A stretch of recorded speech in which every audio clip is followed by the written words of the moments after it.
Você é convidado a abrir a sua Bíblia em Apocalipse capítulo 19. Nós estamos na exposição de número 41, no livro de Apocalipse, na série denominada Beleza do Fim.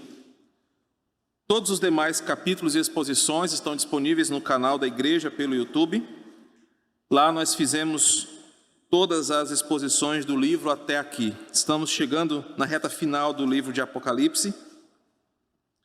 Hoje, a minha proposta com você é caminhar pela manhã dos versos 1 ao 5 e à noite dos 6 ao 10. Hoje será um dia abençoado para nós, porque ouviremos na parte da manhã e na parte da noite sobre a nossa morada eterna, sobre o céu. Nós vamos sair um pouco dessa zona de guerra, de conflitos, de pandemias, de problemas. Vamos hoje olhar para o céu.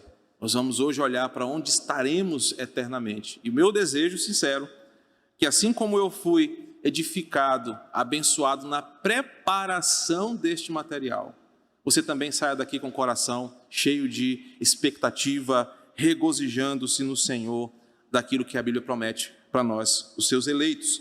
Apocalipse 19. Leremos toda a unidade, mas pela manhã faremos a exposição até o verso 5.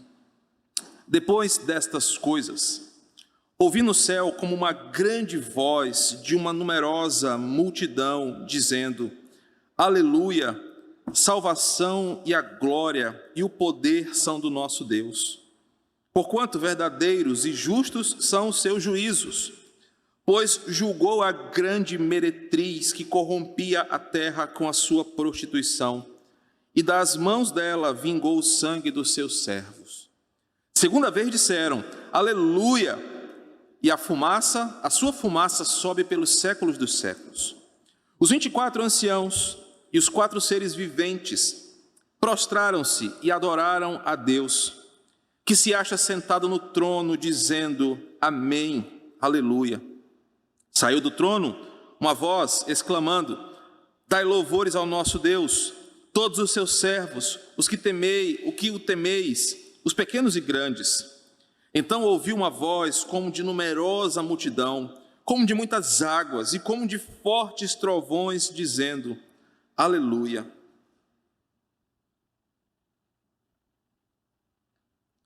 Pois reina o Senhor, nosso Deus, o Todo-Poderoso. Alegremo-nos, exultemos e demo-lhes a glória, porque são chegadas as bodas do Cordeiro, cuja esposa a si mesmo já se ataviou, pois lhe foi dado vestir-se de linho finíssimo, resplandecente e puro, porque o linho finíssimo são os atos de justiça dos santos. Então me falou o anjo: escreve, bem-aventurados aqueles que são chamados à ceia das bodas do Cordeiro. E acrescentou: são estas as verdadeiras palavras de Deus. Prostei-me ante os seus pés para adorá-lo. Ele, porém, me disse: vê, não faça isso. Sou conservo teu e dos teus irmãos, que mantêm o testemunho de Jesus.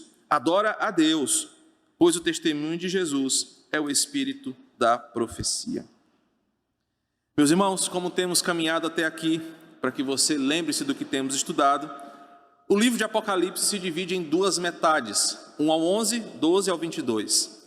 Do 1 ao 11, João propõe-se a revelar à igreja, pela iluminação do Espírito Santo, inspiração do Espírito Santo, o que a igreja enfrentaria entre a ressurreição e a volta de Cristo. A ênfase nos 11 primeiros capítulos é a perseguição física e o sofrimento visível que a igreja sofrerá durante esse tempo. A partir do capítulo 12, até o final do capítulo, é a mesma coisa, num paralelismo, só que agora a ênfase do autor é mostrar quem são os inimigos espirituais da igreja. Do capítulo 12 ao 14, nos são apresentados o dragão, as bestas que são os seus instrumentos para a opressão da igreja. A segunda metade do livro mostra como a igreja sofrerá espiritualmente nas mãos dos inimigos da cruz até a volta de Cristo. No capítulo 17, surge então a chamada grande meretriz, a grande Babilônia. Nós aprendemos que essa mulher não é uma mulher física e que a Babilônia não é uma cidade, mas sim todos os governos dos ímpios que se voltam contra a igreja e a palavra de Deus. No capítulo 17, essa mulher é revelada como sendo a grande mentalidade maligna que influencia reis e poderosos para se levantarem contra a igreja e persegui-la. Mas no capítulo 18, nós aprendemos como Deus irá julgar os seus inimigos, e no capítulo 18, o fim está começando. Deus finalmente respondeu à oração dos seus santos, no capítulo 6, versículo 10, de fazer justiça. Então ele começa a punir os seus inimigos, a começar da grande Babilônia. Aprendemos nas últimas duas aulas dos decretos de Deus sobre o fim e como Deus punirá os seus inimigos. E assim como na primeira metade do livro de Apocalipse, aprendemos onde estará a igreja durante esse momento. Aprendemos onde estarão os santos de Deus enquanto Deus estiver punindo os seus inimigos. Aprendemos no capítulo 11 que enquanto Deus trazia um forte juízo sobre este mundo, Deus com as suas asas colocará os seus santos em um lugar reservado de santidade e adoração, para que eles não vejam a Deus se irando contra os seus inimigos, e Deus os protegerá. E nesse momento, eles estarão em plena adoração ao Senhor. O capítulo 19 é a mesma aplicação. Enquanto Deus está punindo os seus inimigos, enquanto a grande Babilônia, os reis, os ímpios, aqueles que não se renderam ao Senhor, estão sofrendo a punição divina, a Bíblia nos transporta para uma outra realidade. O capítulo 19 começa com as seguintes palavras: depois destas coisas. E só de pensar nisso, irmãos, nós podemos perceber que João está nos levando para uma outra direção, para um outro lugar. Desde o capítulo 17, você me viu pregando aqui sobre guerra, conflito, perseguição, punição, juízo. Você sentiu que em determinados momentos da exposição de Apocalipse, o tom da própria pregação era de peso, porque essa era a intenção do autor, mostrar que no fim haverá uma amplificação de todas as coisas malignas nesse mundo para que aconteça a beleza do fim. Agora, no capítulo 19 de João, depois dessas coisas, tudo mudou. João faz um corte abrupto no julgamento dos ímpios. João faz um recorte daquilo que está acontecendo, da mão de Deus pesando sobre este mundo, para nos levar para uma outra dimensão. Depois dessas coisas, versículo 1, nós somos levados para deslumbrar o céu, a glória eterna, a morada celestial dos crentes em Jesus e o tão esperado casamento com o Senhor. Então agora João parece dizer o seguinte: olha, deixa eu mostrar para vocês uma outra questão. Enquanto o mundo está se acabando em juízo, em malignidade, em sofrimento, em punição, João parece querer refrescar os olhos da igreja, nos colocando em outro lugar. Queridos, eu já posso começar a nossa reflexão dessa manhã com uma pastoral para nós. Estamos mergulhados num contexto, não nessa proporção, mas de tamanha dor, como vimos do capítulo 17 ao 19. Guerras, rumores de guerra, tensões, conflitos, problemas. Estamos mergulhados em uma situação difícil mundial. A sua família tem problemas, a minha família tem problema, a nossa cidade é problemática, o mundo está um caos. Para onde nós olhamos, estamos vendo o mundo se decompondo, se degenerando, se destruindo aos poucos. Mas a palavra de Deus tem esse poder de nos direcionar para um outro lugar. João faz exatamente isso, representando aquilo que o Evangelho é para a nossa esperança. Quando você liga a sua televisão, você vê que o mundo está numa tensão mundial nuclear. Quando você olha o preço das coisas no supermercado, quando você olha a infraestrutura, você se mergulha no caos. Mas o que o Evangelho faz? Ele nos coloca acima dessas coisas, olhando para um outro lugar. Não nos fazendo esquecer dos problemas aqui. O Evangelho não é alienante, mas o Evangelho nos lembra que essa não é a realidade última das coisas. E que por vezes, como a própria palavra diz, tem que ser assim, e é inevitável que seja assim. para que nós não criemos expectativas erradas sobre esse mundo, achando que as coisas vão melhorar, achando que podemos fazer alguma coisa para evitar esse tipo de coisa. A Bíblia nos leva para um outro horizonte, para a nossa realidade celestial. E é isso que o texto faz. Então, olhando agora para Apocalipse 19, você percebe em primeiro lugar que depois dessas coisas, João nos leva para um outro horizonte. Ele nos leva para o céu. E hoje nós vamos perceber a alegria joanina de nos relatar como ele viu a igreja no céu. Observe comigo os versículos 1 e 2. O capítulo começa com esse aspecto de certeza e esperança. Depois destas coisas haverá uma realidade espiritual. Meu irmão, todos os comentaristas consultados concordam que a expressão depois destas coisas representa duas possibilidades. A primeira delas é quando os inimigos forem punidos, imediatamente começará essa última sessão de Apocalipse. Ou seja, quando tudo estiver ruindo, quando a gente vê que as coisas aqui pregadas aconteceram, inicia-se a última etapa. Por isso que a expressão depois destas coisas é chamado na teologia de recorte exegético de pensamento. É onde começa uma nova reflexão do autor. Aqui, todas as vezes que a expressão depois destas coisas aparece no livro, João muda a direção da sua visão.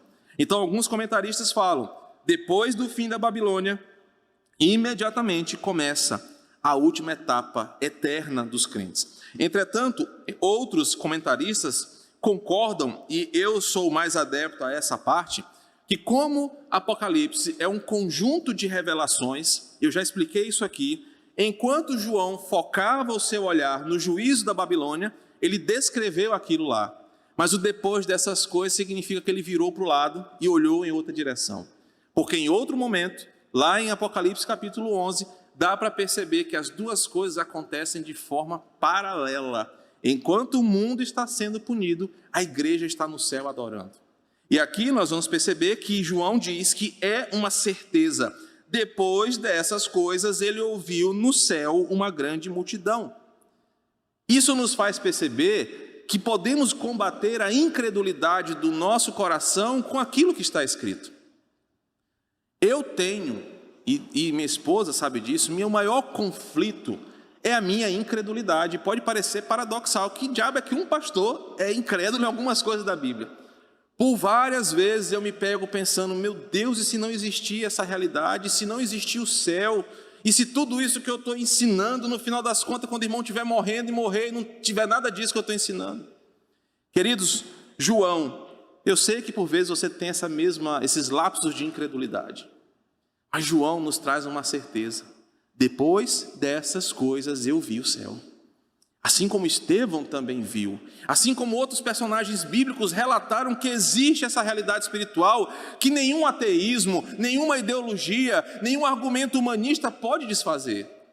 João diz que ele viu depois dessas coisas e ouviu uma realidade espiritual chamada de céu. Ou seja, a Bíblia fala de uma realidade depois dessas coisas. Quando seu coração bater pela última vez, quando o último ar entrar em seus pulmões, e isso vai acontecer mais cedo ou mais tarde com todos nós, quando os nossos olhos fecharem, quando nossos corpos estiverem gelados em um caixão, descendo a um buraco na terra, naquele mesmo instante, naquele mesmo momento, depois dessas coisas, nós estaremos no céu, porque isso é que a palavra fala. Durante um momento, a nossa realidade estará separada, o nosso corpo estará devolvido à terra, ao pó, e a nossa centelha espiritual estará com o Senhor. Mas depois dessas coisas, seremos ressuscitados, glorificados, para novamente, integrais, juntos, como uma só pessoa e como uma toda pessoa, vivermos com o Senhor no céu. O texto começa dizendo que existe uma realidade de um céu acima e depois dessas coisas. A vasta multidão que João vê aqui representa o povo santo de Deus que foi salvo e protegido pelo Senhor. A vasta multidão do versículo 1, ela já foi apresentada em Apocalipse, ela começa lá em Gênesis. Cronologicamente, ela começa com os eleitos de Deus, quando a promessa do Evangelho resgata aqueles que são povo do Senhor. Essa vasta multidão não é só de aicebianos, porque nem somos tanto assim, não dá nem para encher um Nilzinho Santos, se botar todos os aicebianos no estádio. Não são só presbiterianos, não são só batistas, não são só assembleianos, mas é todo o povo de Deus, salvo, eleito, chamado pelo Senhor para estar em uma aliança com Ele. Aqui, João tem uma contemplação de todos os salvos ao longo de todas as eras. João olha o mais antigo crente e o mais recém-convertido. João olha todos os crentes. Nenhum ficou de fora e ninguém entrou sem que fosse chamado. João vê uma vasta multidão, grande, numerosa, que se ajunta com os seres celestiais, que se ajunta com os seres sagrados para louvarem ao Senhor. E eu quero que você observe que o versículo 1 diz que essa vasta multidão reunida no céu, ela começa um momento de culto ao Senhor. Ela começa um momento de adoração ao Senhor, dizendo aleluia. Literalmente dizendo, louvemos ao Senhor. Toda vez que aqui no púlpito, o Ministério de Música chama você para cantar, e você pronuncia a palavra aleluia, você está invocando literalmente uma expressão dizendo, louvemos ao Senhor, louvado seja o Senhor. A multidão aqui não está nesse momento olhando impressionada, a Lanto ficou bonito no céu, cara, olha que legal, que milagre. Ela não está olhando essas coisas. Mas elas estão tão envolvidas com o cenário, porque do lado de fora dessa adoração, o mundo está sendo punido. Elas só olham extasiadas e diz, louvemos ao Senhor, louvemos a Deus, porque os nossos olhos estão vendo aquilo que o nosso coração por vezes duvidou. Eu estou no céu. Olha que coisa maravilhosa. A multidão apresentada aqui louva ao Senhor. E observe aqui um detalhe importante para você que gosta de estudar. Essa expressão aleluia, ela só aparece em dois contextos na Escritura. Ela só aparece nos salmos de aleluia, na salmodia lá da enologia dos salmos, e aqui em Apocalipse. E é interessante perceber que o livro dos Salmos termina com os salmos de aleluia, que são o grupo do 111 ao 115, o 143 até o 145. Ela termina com uma convocação para louvar ao Senhor. Assim como a história, ela está terminando com uma convocação, louvemos a Deus. Não é à toa que isso está aqui. A enologia litúrgica dos Salmos termina com um convite, louvemos ao Senhor. A história está terminando com o convite dos santos, louvemos ao Senhor. Então, dessa forma, assim como Israel terminava os seus cultos, as suas reuniões, cantando aleluia, observe um detalhe importante. A igreja começa uma nova realidade cantando aleluia. Nós vamos começar a nossa nova vida litúrgica no céu, cantando aleluia, porque não há outra palavra para dizer. Você não vai chegar no céu e vai olhar, meu Deus, esse branco de machado está meio encardido, né? Não está legal a vestimenta dele. Rapaz, não está muito curta essa roupa do pastor, a barriga dele está muito estufada. Você vai estar no céu e a única coisa que você vai poder dizer é, louvado seja o meu Senhor, louvado seja Deus. Então observe que após contemplar tudo o que aconteceu dos capítulos 17 ao 19, o que Deus está fazendo com os seus inimigos, a graça misericordiosa que nos alcançou, a tudo que está de novo ali sendo visto por nós, a igreja, os santos de Deus cantam, aleluia, louvado seja o nome do Senhor. Querido, eu quero que você entenda a dimensão dessa expressão. Os seus olhos vão ver o fim da história aqui. Você verá o inimigo da cruz sendo destruído, você verá aquele zombador da fé, aquele incrédulo, aquele que se levantou contra a igreja, ser punido não por homens, mas pelo próprio Deus e sua justiça. Ao mesmo tempo você verá o seu corpo glorificado, você se verá livre das mazelas do mundo caído, você verá o céu, os seus olhos verão coisas inimagináveis, o seu corpo sentirá coisas indescritíveis. Você só poderá falar uma palavra, louvado seja o Senhor. Essa é a mesma expressão, ou o mesmo sentimento que brotou em Atos capítulo 7, quando Estevão estava sendo apedrejado. Mas quando seus olhos estão fitos no céu, e ele vê os céus abertos, ele vê Jesus Cristo para recebê-lo. Essa a dimensão da vida cristã. Depois dessas coisas, nós vamos ver o nosso Senhor. E quando olharmos tudo isso, vermos os nossos corpos transformados, nós só poderemos dizer: louvado seja o Senhor. O louvor da igreja começa convocando a criação para louvar ao Senhor, reconhecendo quem Ele é, reconhecendo o que Ele faz. Por isso que o texto começa da seguinte forma: depois dessas coisas, depois do fim das guerras, depois do fim das pandemias, depois dos falsos deuses, da desilusão com a idolatria, o fim trágico dos pecadores, depois do fim dos inimigos da cruz, depois do fim da corrupção, da discórdia, da dor, do luto precoce, do sofrimento, depois disso tudo, só existirá Deus, e por isso Ele é digno de ser louvado. Olha que coisa maravilhosa! Depois que céus e terras passarem, só existirá Deus e a sua glória e a habitação dos crentes. Nós vamos louvar a Deus porque Ele será a única coisa que existirá e nós existiremos com Ele. Embora o sofrimento do ímpio também seja eterno, nós estaremos desligados disso, pois no céu não haverá choro, não haverá sofrimento.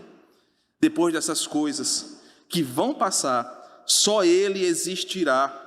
Só Ele será digno de ser louvado, só Ele será o nosso descanso, a razão para vivermos felizes, só Ele será digno do nosso louvor. Por isso que os crentes começam o culto no céu: aleluia, louvado seja Deus.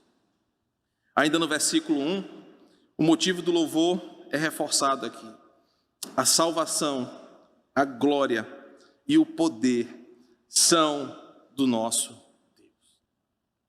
Querido irmão, eu não sei nem se eu vou conseguir chegar ao versículo 5 agora, também não me importo muito com o tempo. Quando tudo isso passar, você vai perceber uma coisa: a salvação nunca dependeu de mim, não foi eu que mantive a minha salvação, não fui eu que fui capaz de perseverar pela minha religiosidade ou pela minha observação, nunca foi sobre mim. A salvação foi por causa de Jesus Cristo e pelo seu Santo Espírito, que me ensinou mesmo quando eu estava rebelde, que me fez perseverar mesmo quando eu estava desanimado, que me fez crer mesmo quando eu estava incrédulo no meu coração.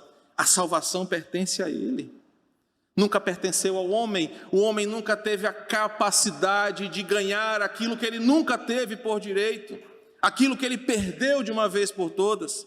O texto diz que a glória são do nosso Deus. Não haverá mais capital, não haverá mais poder simbólico, não haverá mais influência, não haverá mais TikTok, não haverá mais, como é que a palavra que ele fala, trends do TikTok. Só haverá um digno de poder. Nós estamos vendo uma narrativa de homens medindo poderes a partir de armas e influências. Queridos, depois dessas coisas significa que eles vão cair. Significa que Putin vai cair, significa que Lula vai cair, que Bolsonaro vai cair, que Biden vai cair, que todos esses homens vão cair, porque eles são nada. E Salmos de número 2 diz que Deus zomba desses homens, porque só Ele tem toda glória, e a sua glória, ele diz em Isaías, Ele não divide com ninguém. Depois dessas coisas, o Império Russo vai cair, e que não chega um míssil na minha casa por causa disso. Que o Império Americano vai cair, os impérios vão ruir, só existirá um que é digno de glória, e Ele estará lá à nossa disposição, Ele estará lá para nós.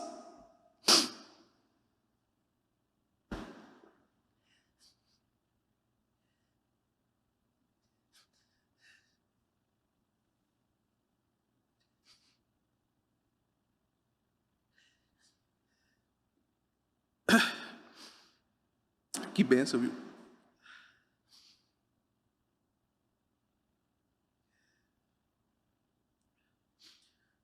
Bem, o motivo do louvor é reforçado aqui. Ele estará lá, eu estarei lá. Sabe por que eu choro, irmão? E porque você deveria estar chorando também. Porque nós somos miseráveis. Porque nós somos pecadores.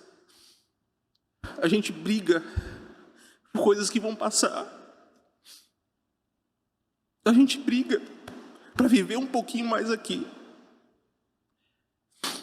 Mas o texto diz que isso vai passar. E que nós vamos, por mais que eu por vezes não acredite, por mais que você duvide, por mais que pessoas falem o contrário, o texto diz que nós vamos estar com o nosso Senhor. O texto diz também que nós vamos louvá-lo, porque justos e verdadeiros são os seus juízos. O motivo do louvor é reforçado aqui. Deus é digno de louvor, porque todos nós vamos testemunhar os seus grandes feitos. Todos os olhos verão o que o Senhor fará, o que o Senhor tem feito, mesmo por pessoas como nós, que não merecemos. E meu irmão, eu vou reforçar isso hoje, amanhã, hoje à noite, para que você saia daqui ciente da graça que te alcançou.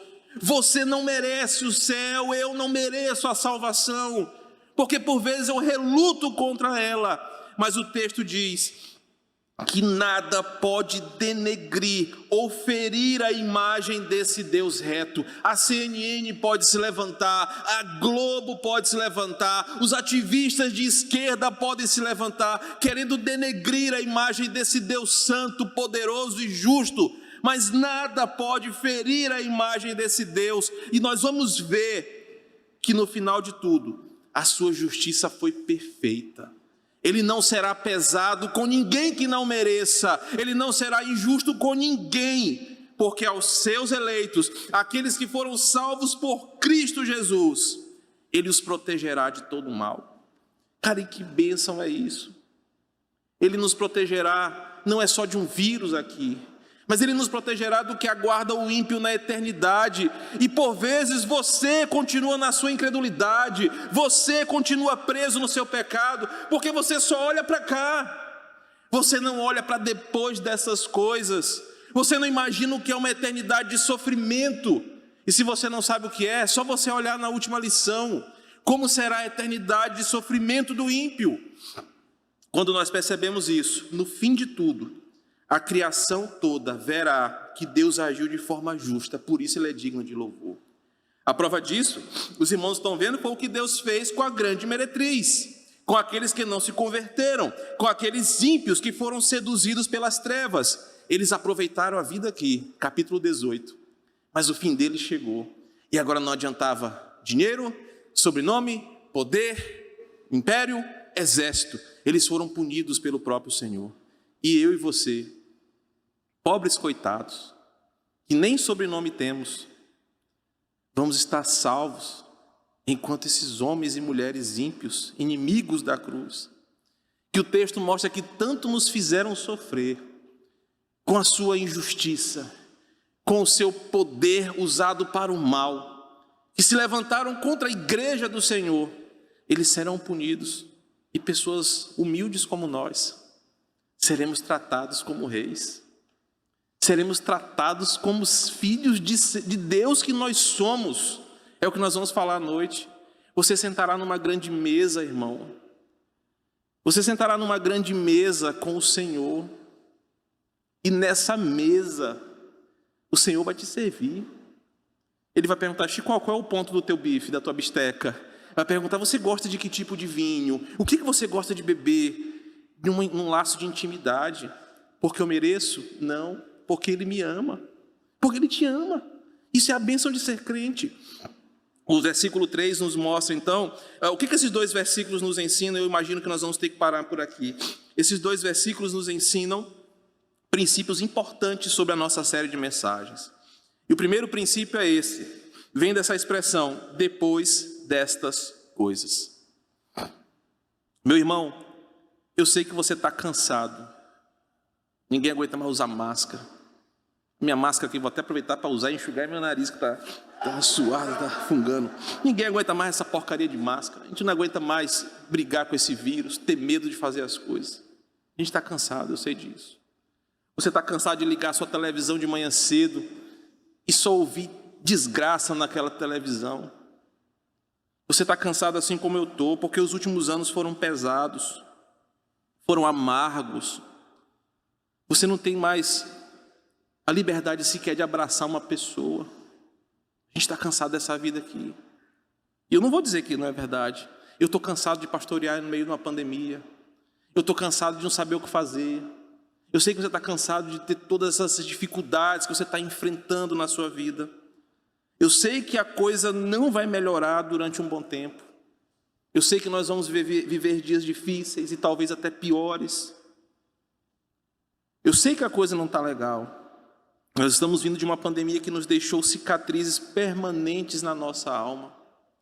Alguns tiveram cicatrizes porque hoje olham para um lugar vazio na mesa de jantar em casa.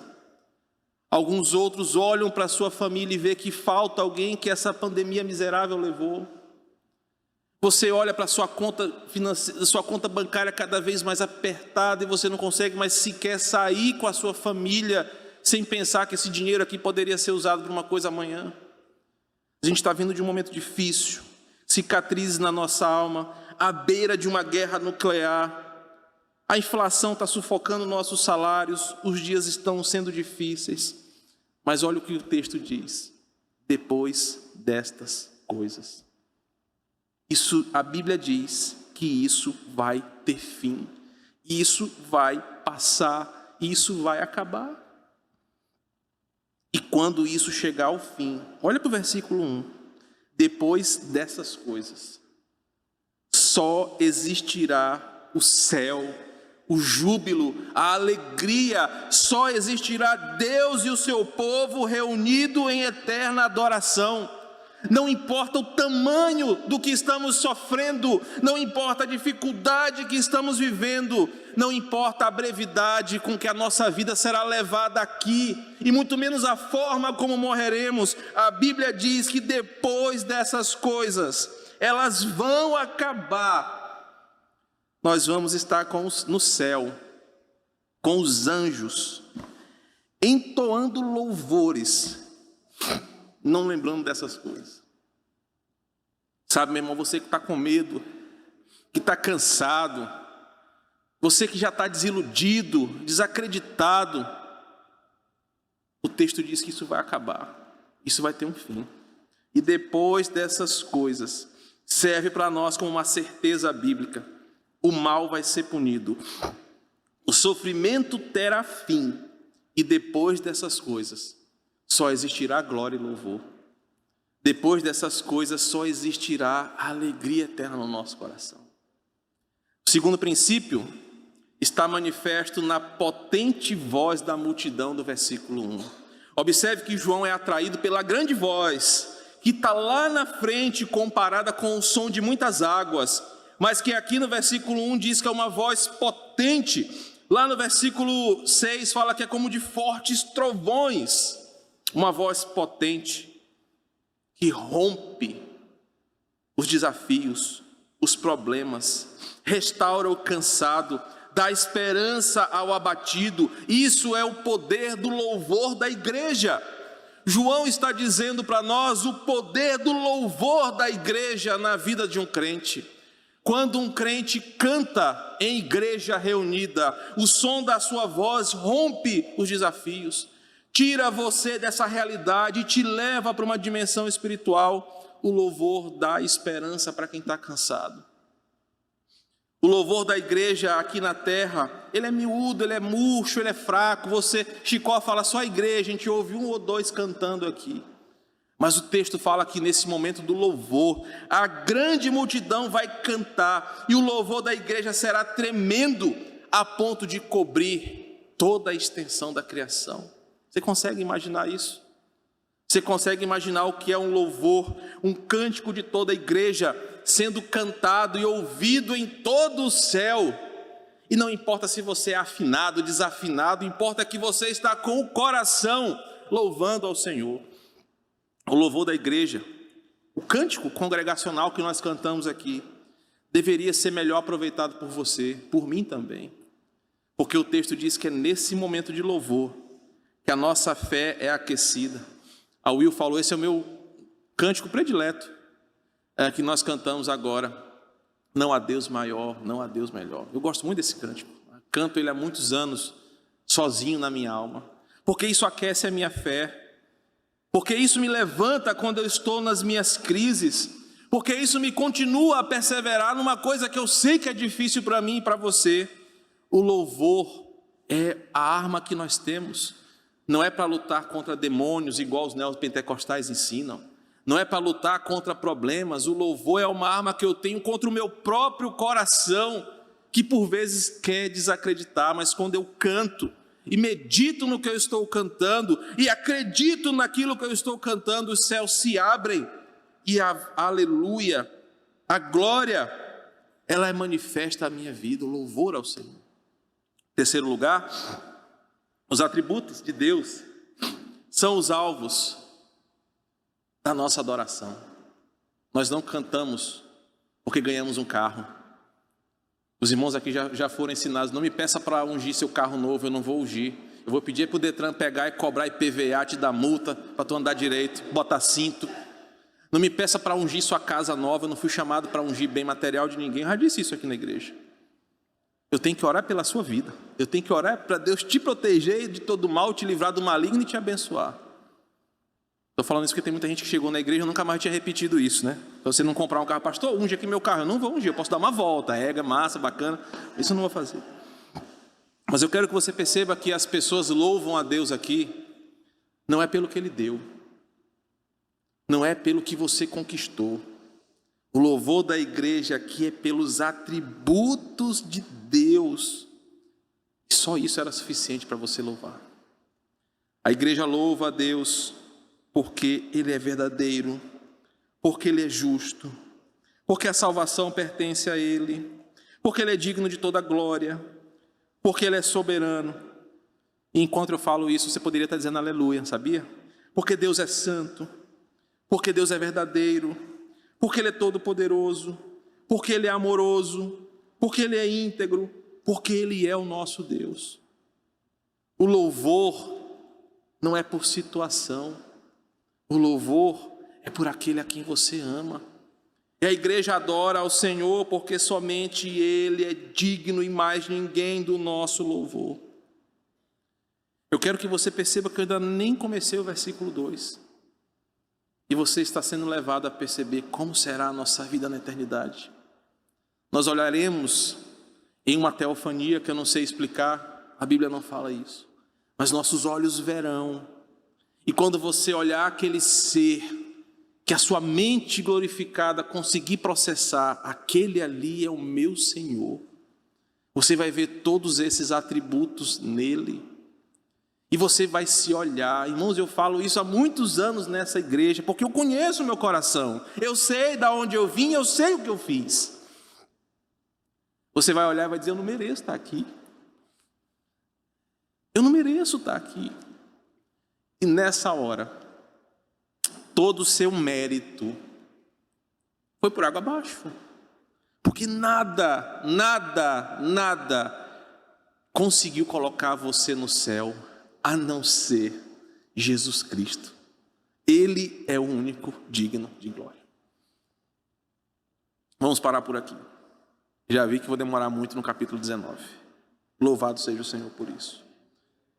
Ó Senhor, que nessa manhã o nosso coração tenha sido inundado pela beleza do céu. Nós só começamos a descobrir, nós ainda temos uma longa trajetória em Apocalipse para entender onde nós iremos morar, quem nós seremos e o que faremos.